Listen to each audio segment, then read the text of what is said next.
PLC's at bottom is this. In a culture of belongingness and inclusion, organizing to ensure students master essential learning outcomes, that's it.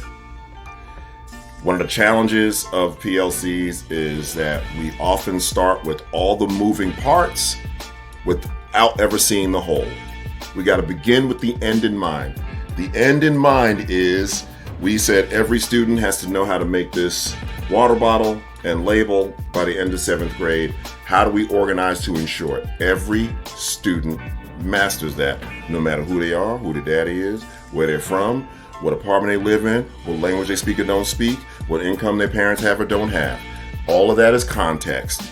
There are certain, now, we don't have to have every student be able to make this phone. That's for some kids. And that's okay, but we're saying every kid's got to know how to make this water bottle.